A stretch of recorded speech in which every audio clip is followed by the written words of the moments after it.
Believe it or not, this gun right here has never had the full Sunday GUNDAY treatment, so of course we have to fix that right now.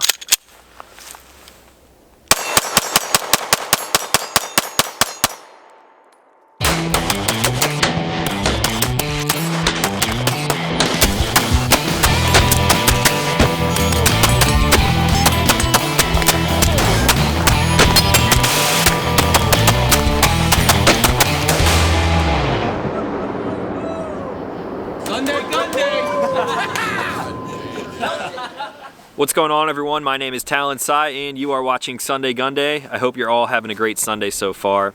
Today we're going to be doing something a little bit different. You would think after 100 plus videos of Sunday GUNDAY that I would have revisited this gun that we're taking a look at today. It's probably the most popular gun that I've ever put on YouTube.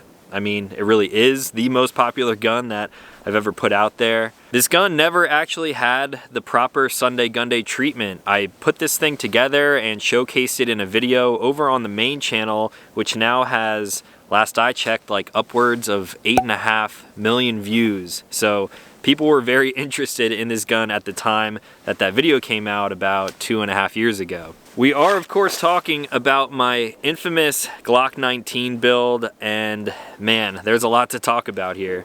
When I first did that initial build video, I realized that I never shot it a whole lot in that video. A ton of people came to see what I did to customize this Glock 19 to make it my dream build at the time, but I didn't really show a whole lot of shooting. Of course, since then, this thing has been in videos here and there, just some fun days out on the range, and you've probably seen it a few times, maybe on my Instagram. But I decided today it's finally time to give this thing the full Sunday GUNDAY treatment, and this is basically going to be an update on my custom 19 build that you guys have probably seen a million times.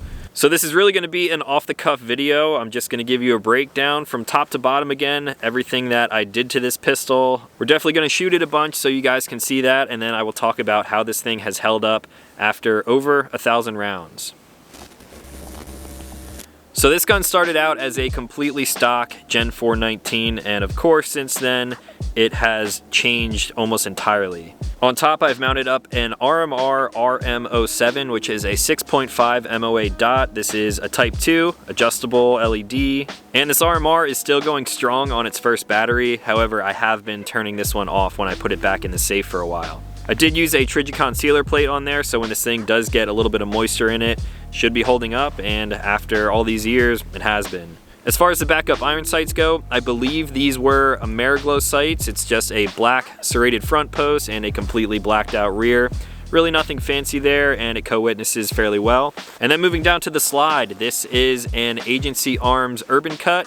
I had this done a while ago. At the time, it was very expensive, and they are still very expensive today. Inside of there I have an Agency Arms titanium nitride coated barrel to match. I would say that that probably has 850 rounds through it, and the entire gun probably has close to 1,500 rounds through it in its entire life. In the grand scheme of things, 1,500 rounds really isn't all that much. However, when I'm out here testing and reviewing a new gun every week, it's kind of hard for me to shoot the same gun consistently all the time unless it's one that I really enjoy, or of course if it's one of my carry guns. Now if I was just shooting this gun exclusively, it would of course have thousands upon thousands of rounds through it. However, that's not the case, at least for this one. Now to match the Agency slide and barrel, there's also the flat face drop-in Agency trigger. I hand fit that one myself. However, if you send a gun into them, I believe they are still hand fitting their own triggers. It's pretty much the same. I've shot both a drop-in trigger and an Agency fit trigger side by side, and honestly, you really can't tell that much of a difference. And then as far as the controls go, the mag button is still stock, and I did put a extended slide stop lever on there. The beautiful framework on here is of course coming from my friends at Danger Close Armament.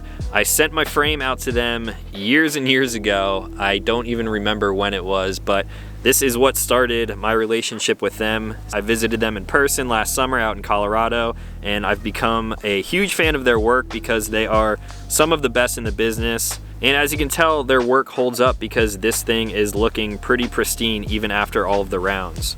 So this is some of their early work, and this looks even better now if you get a frame package from them, but it's their signature brain texture with their super crisp borders, and then it also has a little index point on the left side of the frame. It is undercut to get rid of Glock knuckle, and there's also a shooter index cut underneath the trigger guard as well. Now the only thing that I really changed or swapped out on this gun is the light, of course. I was running the Surefire XC1, I ran into some issues with it and it ended up dying very quickly. Even if I would put a new battery in it, it would sit dormant and draw power from that battery. Ended up replacing that again with an XC1. This is a newer version of it. It's not the rechargeable one yet. Once they release that, I will probably opt for something like that, but I wanted to keep this thing as close to original as possible. For anyone who knows this gun, they know it in this exact configuration right here with everything that you see, so I didn't want to deviate too far from that. Now, I'm not gonna lie, it's been a while since I've shot this thing. It's probably been easy over 6 months because I've been so busy with all the other guns that you guys see here on the channel. So let's knock the rust off, literally, figuratively. We'll see how it goes.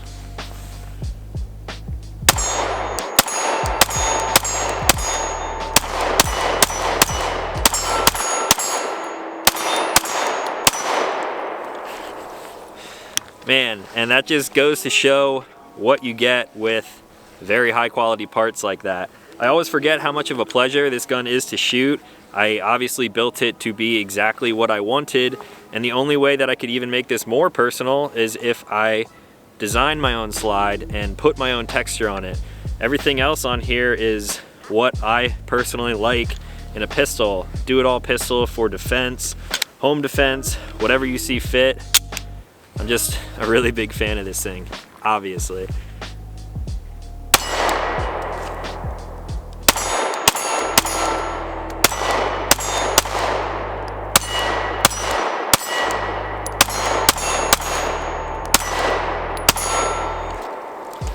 RMR is still zeroed.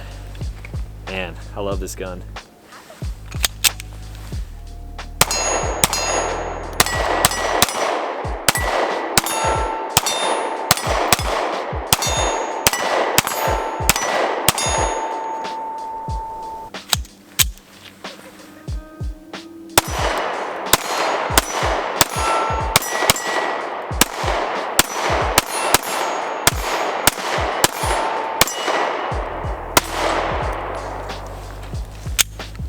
Let's see if we can run this tree a little bit.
Alright guys, back for some of my final updated thoughts on this platform. Now you finally have seen me shoot this quite a bit more. Put about 200 rounds down through it today, and we're probably getting close to 1800. Again, I don't have an exact round count, but I would say that the barrel is getting closer to 1000 now.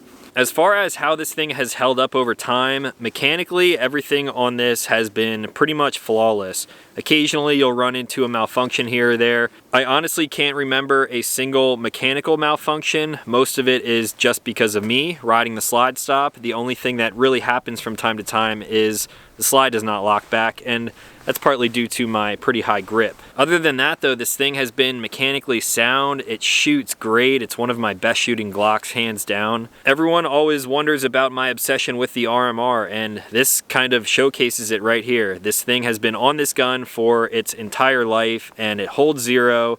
It's still bomb-proof. It's just a great optic, and that's why I put them on pretty much everything. You really get what you pay for, and when you put a lot of money into a build like this, it shows. Now, the only things that I really had any issue with was, of course, the Surefire XC1. The early versions of those tended to have issues. They are fixed now. I haven't ran this thing in a low light course or anything like that, but it seems to be much better than the previous version. And the only other thing that I could think of is wear on the barrel. I'll pull you guys in here a little bit closer so you can maybe see this. Internally, this barrel has been great. However, on the top here, this titanium nitride coating has seen some, what I would consider pretty early wear. The coating on both of the corners up here where the slide locks up with the barrel has a little bit of wear on it, and then the top portion of the barrel right here seems to be like rubbed off from the inside of the slide. Haven't actually taken this thing down in a while, so let's do that real quick, see if there's anything going on internally.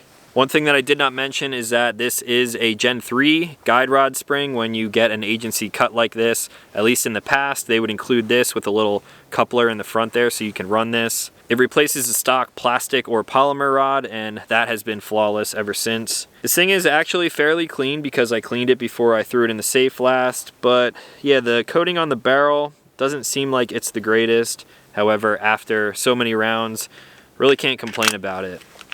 Other than that, the internals of the barrel seem to be just fine. Accuracy is no issue out here. The trigger feels even better now that it has a ton of rounds through it and it's broken in. I guess I'll show you guys that as well. It's a flat face shoe on here, and then pretty much the rest of the internals are just a stock Gen 4 trigger. Safety blade out of the way, nice flat trigger shoe. This is why I enjoy flat face triggers for the most part. You can get some good leverage depending on where you have your finger on the trigger. I'll pull back until I feel resistance. There's still a little bit of creep. Now I'm on that wall. Nice crisp and clean break. It's a Glock trigger, so I'm not really expecting a whole lot out of it. The reset is great, tactile and audible, and then again, tiny bit of creep. You get that really nice break again. This is something that I became used to over my time shooting it, and I think a Gen 5 would even be a little bit better because the Gen 5 triggers are slightly improved over the Gen 4s. However, since this is an updated shoe, the internals are very smoothed out because of all the rounds that I've put through it. Trigger feels great. So I know this video was long overdue, but I'm glad that I could finally get it out there and show you guys the infamous Glock 19 build out here on the range for a Sunday gun day. If you have any questions on it, you can let me know in the comments down below. Chances are they've probably already been answered. If not in this video, the previous one. I'll also leave a link for that right up here if for some reason you haven't checked that out already. So I think that's all for now, but I will leave you with this thought. What if I did another dream build, but I had complete control over everything from start to finish? If I could have the exact slide barrel combo, the exact texture on the frame, if I didn't have to pick and choose off of a already laid out menu, what would my gun look like? I think we might have to visit something like that in the future. So if you guys are new to the channel, consider clicking subscribe. I make new videos every single Sunday. That's all that I have for today. So as always, thank you for watching. I'll talk to you in the next one.